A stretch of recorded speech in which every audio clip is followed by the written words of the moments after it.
This game with our Cover 3 podcast guys, Chip Patterson and Barrett Sallee. First, Chip, got to get some reaction from you because this was a wild one. We're all kind of watching this together, and hearts in our throats a little bit. But what a finish to this game! Probabilities graph with about 5 minutes left to go before the fourth down stop. Alabama was around 80% to win. Texas does exactly what it needs to do in order to respond, just not quite enough.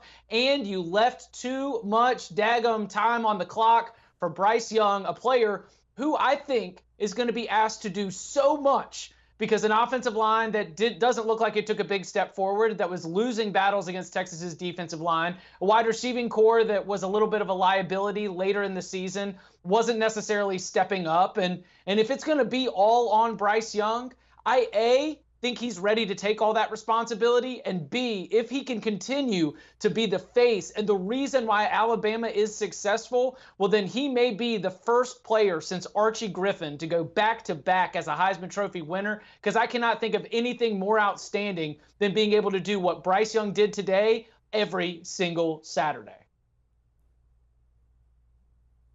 Yeah, it was really impressive, and to help his case, Will Anderson did not have his best game, and he's probably in that discussion as well. The thing for me, Alabama was super sloppy, 15 penalties, the most by a Nick Saban coach team at Bama or LSU. But the bigger thing to me is that Bryce Young was sacked a bunch. He was under pressure, and they had a total of 7 tackles for loss. The Alabama offensive line gave up that 7 tackles for loss. It's the same problem they've had last year. Same problem they had this spring. Same problem they had last spring. So to me, Alabama's ineptitude up front lended itself to Bryce Young being in a position where he had to be the one. Granted, for him, congrats to him. He deserves it. He's the Heisman Trophy winner for a reason. He went and played hero ball, and he won it. But this was a very sloppy game for Alabama. And then for Texas, just too many missed opportunities. They dropped a surefire touchdown in the first quarter, dropped an interception, settled for a 20-yard field goal, had 3 more field goal attempts in the red zone. You know, this game really was owned by Texas up until the final 8 or 9 minutes or so. And then obviously the championship medal broke. Yeah, and you talk about Bryce Young, 27 of 39, 213 yards.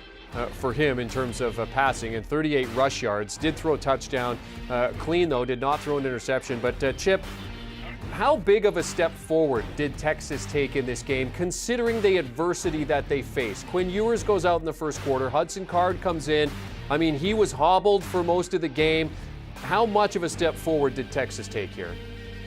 I think that we saw terrific steps forward by this Texas defense. You know, there has to be a little bit of credit and blame when we look at these early season results. And so while we do have some blame for aspects of Alabama's offense, Texas has to be incredibly encouraged by what it has defensively. And I think that there was a great point and focus on Gary Patterson, the former TCU head coach, a defensive mastermind who has joined the Texas staff as an assistant to the head coach, and what he's been able to bring in terms of what he does on the back end, but also just a general mentality, because the exotic schemes, the blitzes, the way they were mixing up coverages and making it difficult on that Alabama passing attack, that is something that you're really encouraged by. We have not seen a Texas defense play with this level of physicality, create this kind of havoc, and have a kind of impact like this in a long, long time. So there's going to be a lot that Texas is going to have to figure out in terms of the health of Quinn Ewers,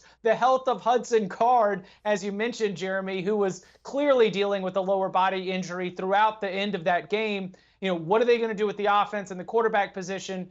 Disappointing. Ewers looked really good until he got knocked out of the game. But there is one really positive takeaway, and it's that we have not seen a Texas defense assert its will at the line of scrimmage the way that the Longhorns did today. So we don't know what the Ewers situation is looking like. I mean, he's had the X-rays, the armchair doctors, collarbone or AC joint, a separated shoulder is what the thoughts possibly are. But depending on his situation, depending on what the injury is to Card, I mean, is there more pressure put on this defense because they're going to be counted on more if they are missing perhaps definitely Ewers and possibly Card?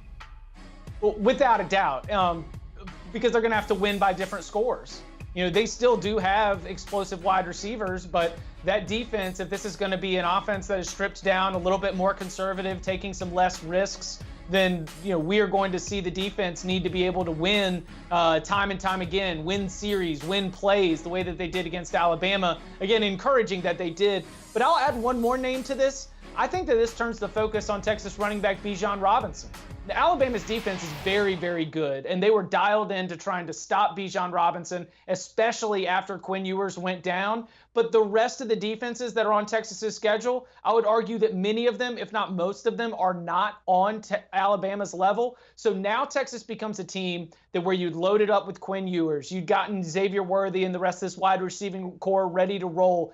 Now maybe we do lean on Bijan Robinson, somebody who we've already identified and acknowledged as one of the best running backs in college football. Now he becomes the face of this offense. So the Texas defense is going to face more pressure based on what we dealt with at the injury-wise at the quarterback position. But Bijan Robinson now has a lot more responsibility to carry that offensive load. I do think that he is well prepared and ready to do it. 21 carries today, 57 yards and a touchdown for Bijan Robinson. Coming into this season, Bryce Young, he was the Heisman Trophy winner. He was one of the Heisman Trophy favorites at plus 430 behind C.J. Stroud.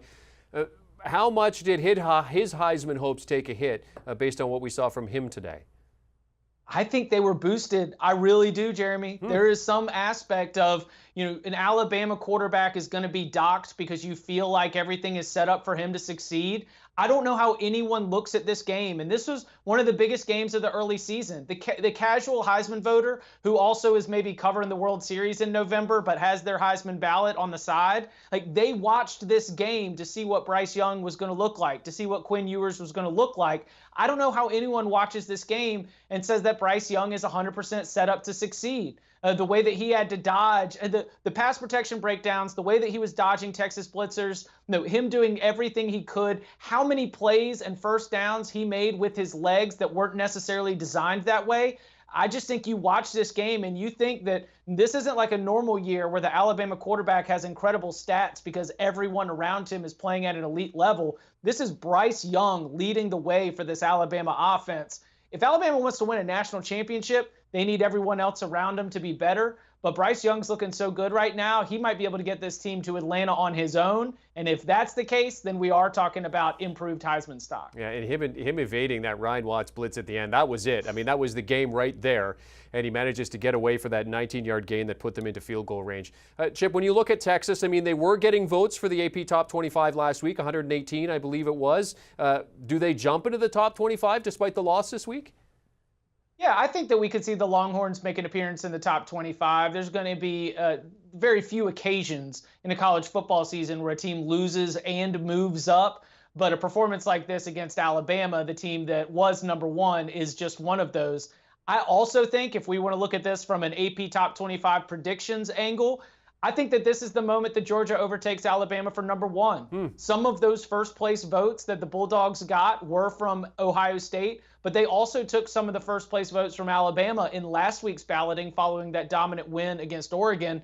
I think that Georgia now, because of this performance from the Crimson Tide, will take more first place votes from Alabama and will jump ahead of the Crimson Tide and will be the new number one team in the country when the AP Top 25 is released on Sunday. Yeah, Georgia taking on Stanford this weekend. Chip, Yeah. I have to ask you just some insight from you. How rough do you think Bama practices are going to be this week based on all the penalties we saw today?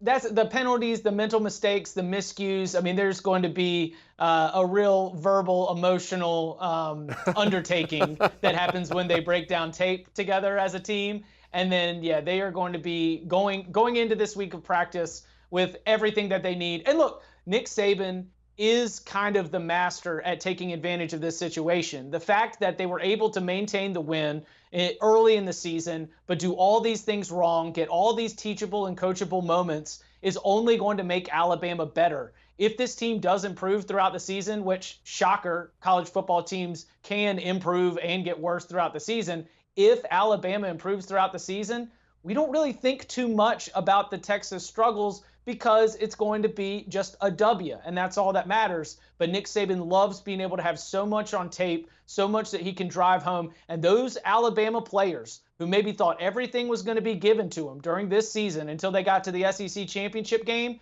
they got to see how close that was to being taken away.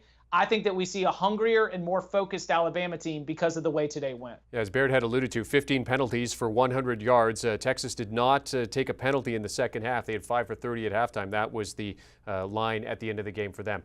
UL Monroe is next for Alabama. And Chip, before we came on, you were saying the UTSA and the points you're looking at versus Texas next week. As you look ahead on these schedules, I mean, how do you feel about these two teams moving forward? For Alabama, I think that you look at the Arkansas game on October 1st as one that certainly carries a little bit more intrigue, just because Arkansas is a team that is going to try to bring a physicality similar to Texas at the line of scrimmage. And are you going to be ready for that as an Alabama offensive line? I think the next two contests should be fine. Obviously, Texas A&M is one of the games of the year in all of college football. So Alabama's got 2 games in a row to try to get things right before the gauntlet really starts. And as for Texas, it's really all about focus and not letting things linger right now, because the games ahead are wins. And you stack win on win on win, you get a little bit more confidence. So I think that Texas has to worry about the mental, emotional side, while Alabama's more X's and O's and development in the next couple weeks. And they certainly have to worry about the quarterback side as well, as you wait to hear a word on Quinn Ewers and possibly the status of Hudson Card moving forward. Cover 3 podcast host Chip Patterson joining us to discuss Alabama's slim win over Texas. What a game it was. 20-19, Bama comes out on top. Certainly, Chip and the gang are going to be talking about this on the Cover 3 podcast. You can download and follow wherever you get your preferred podcast audio. Do you want a sports network that delivers everything that matters about the game? The highlights, the picks, the instant analysis, no yelling, no fake debates, no politics. Hit the subscribe button and never miss a moment.